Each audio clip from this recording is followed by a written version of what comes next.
Good evening বন্ধুরা। তো তোমরা সবাই কেমন আছো? আশা করছি সবাই খুব ভালো আছো, আমরাও ভালো আছি।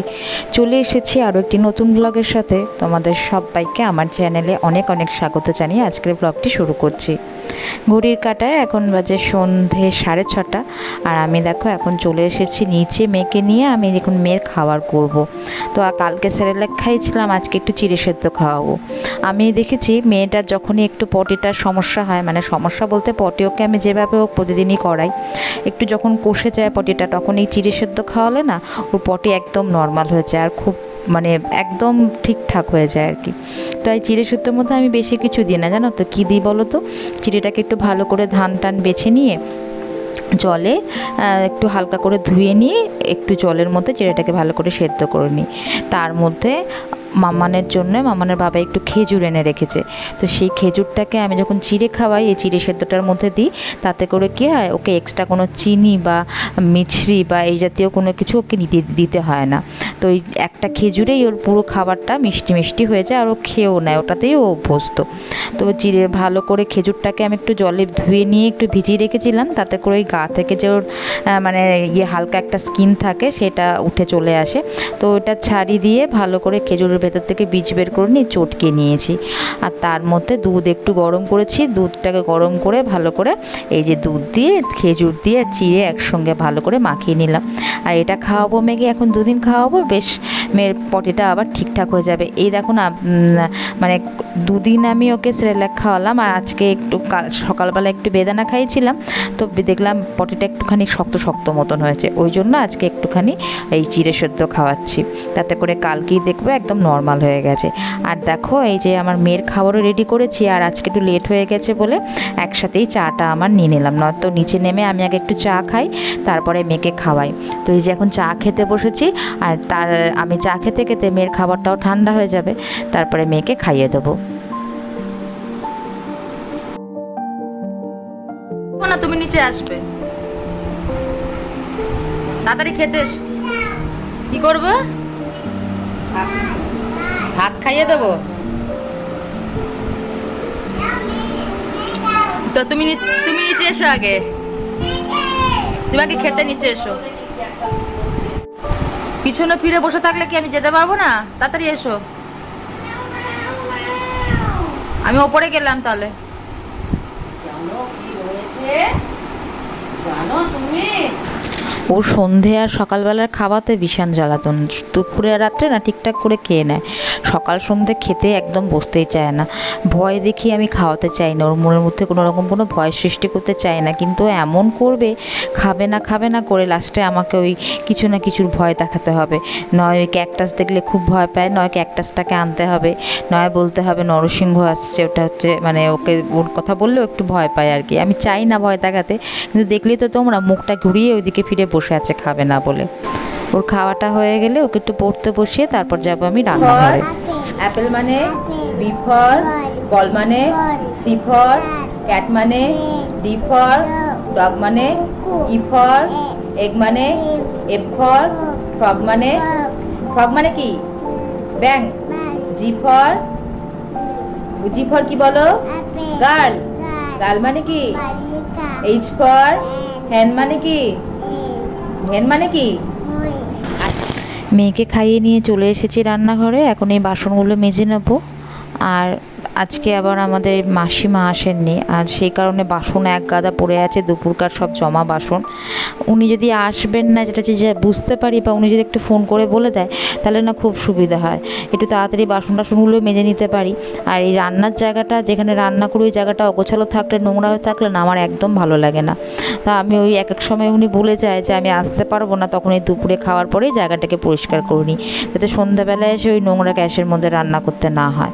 তো এই যে এখন বাসনটা মেজে নিয়েছি, দেখি কয়েকটা বাসন মেজে নেবো, কালকে সকালেই তো উনি আসবে, তো সেই কারণে কয়েকটা বাসন সুযোগ করে মেজে নেবো। তা এখন রুটি বসাবো, আর কি চিন্তা করছি জানো তো, যে কি রান্না করব, কালকে অফিসের জন্য কি রান্না করব, আজকে রাতের কি রান্না করব। সকাল সন্ধ্যে খালি এটা চিন্তাতেই অর্ধেক সময় কেটে যায়, সকালবেলা উঠেও তাই, আবার সন্ধ্যেবেলা নিচে নেমেও তাই, যে কি রান্না হবে আজকে, কি খাওয়ার জন্য কি রান্না করা হবে, এটা করতে করতেই কতটা সময় কেটে যায়। তো যাই হোক, এখন রুটি বসিয়েছি। রুটিটা আগে করে নিলাম, কারণ মেয়েটাকে একটু ওই 8:30 নাগাদ একটু খাওয়াই, তো এক এক সময় এক একটা খাওয়াই যখন যেটা থাকে। তো আজকে ভেবেছি একটু রুটি দেবো, রুটির পলকাটা তুলে একটু বাটার মাখিয়ে দিলে ও ঠিক সুন্দর করে খেয়ে নেবে। আবার এক এক সময় পলকাও তুলতে হয় না, এমনি আমাদের রুটির মতো একটু ছোটো সাইজ করে দিলে ও খেয়ে নেয়। তো এই যে এখন সবজি কাটতে বসেছি, এই আলু কাটছি, একটু ভাবলাম যে সয়াবিন দিয়ে আলু দিয়ে মাম্মানের বাবাইকে করে দেবো ডিম দিয়ে। আর একটু রাতেরও কিছু করতে হবে, দেখি কি করা যায়।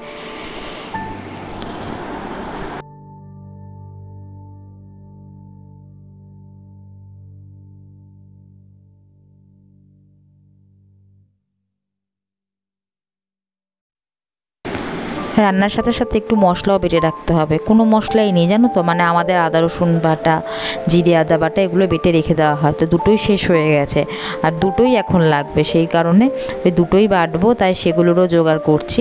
আর এদিকে কাজ করতে করতে টাইম দেখে নিলাম 8:30 মতন বাজে, তো মেয়েকে এই রুটিটা খাওয়াবো। এই যে মেয়ের জন্য একটা ছোট্ট দেখে রুটি করেছিলাম, এই রুটিটা দেবো, আর একটু মিষ্টি দিয়ে ওকে খাওয়াবো, গোটা মিষ্টি দেবো না, এই আর্ধেকটা মতন দিয়েছি। এটা দুধের মিষ্টি তো, ওই জন্য মিষ্টিটা কম, মিষ্টির পরিমাণটা, সেই কারণে এটা দিলাম, অন্য সময় রসগোল্লা দিই রসটা চিপে। তো এই যে ওকে এখন খাওয়াতে বসিয়েছি। ওকে মানে এই সময়টা খুব একটা বেশি ভারী কিছু খায় না, যা খাওয়া একদম হালকা, কারণ একটু পরেই তো আবার 10:30 নাগাদ ভাত খাবে। আর যেদিনকে এই সময়টা কিছু না খায় সেদিনকে আমি 10টার সময় ওকে খাইয়ে দিই। তো এইভাবেই চলছে, টাইম করে করে ওকে দেখাশোনা করতে হয় ঠিকঠাক, নাহলে ও সামনে না থাকলে ও খাবেও না, ওকে সামনে বসিয়ে ফল খাওয়ানো, খাবার খাওয়ানো সবই ওকে সামনে বসিয়ে করতে হয়। তো এই যে ওকে খাইয়ে দিয়ে আমি চলে এলাম এখন রান্নাঘরে। তো ওই যে সয়াবিনটাকে জলে সেদ্ধ দিতে মানে দিচ্ছি আর কি। তো আমার সয়াবিন যেন তো আমার ভীষণ প্রিয় একটা খাবার, আমি ভীষণ সয়াবিন খেতে ভালোবাসি। কিন্তু আজকে একটু বেশি করে নেব না, একটু অল্প করেই নিচ্ছি, শুধু মাম্মানের বাবার যাতে হয় সেই মতন, কারণ আমার শাশুড়ি মা সয়াবিন খায় না, মুরগির মাংস খায় না, সয়াবিনও খায় না। আর শ্বশুরমশাই খায় ঠিকই, কিন্তু ওই কোলেস্টেরল বা আরও অনেক কিছু থাইরয়েড এসবের ভয়তে না ওই সয়াবিনটা একটু অ্যাভয়েডই করে।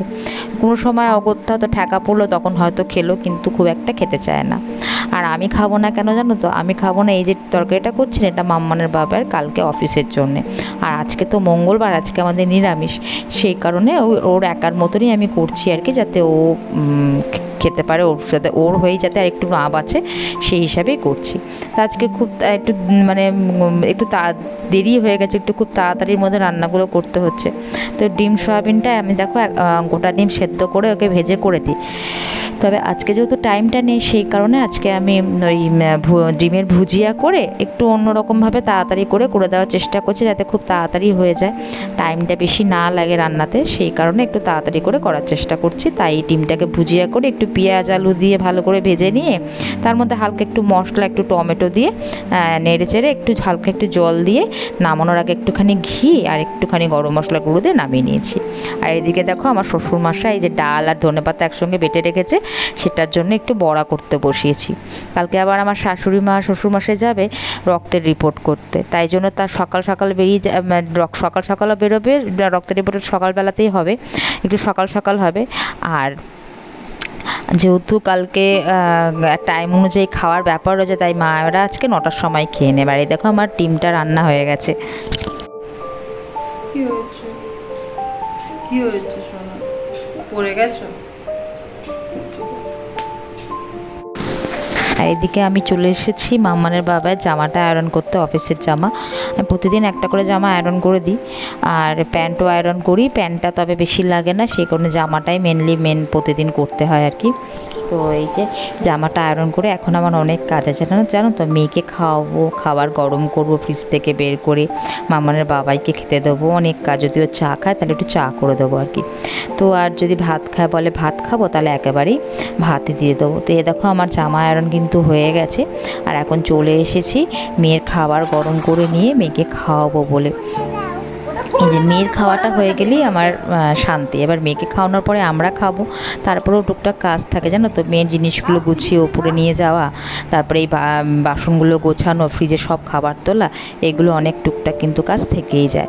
কাজের শেষ নেই গো, চাইলে সারাটা দিন শুধু কাজের মধ্যে দিয়েই নিজের সময়টাকে কাটানো যায়। তো বন্ধুরা, আজকে আর ব্লগটাকে বেশি বড় করছি না, এখানেই শেষ করছি। তোমাদের সবার আমার ব্লগ কেমন লাগলো অবশ্যই জানিও, ভালো লাগলে পাশে থেকো। দেখা হবে পরের ব্লগে, ততক্ষণের জন্য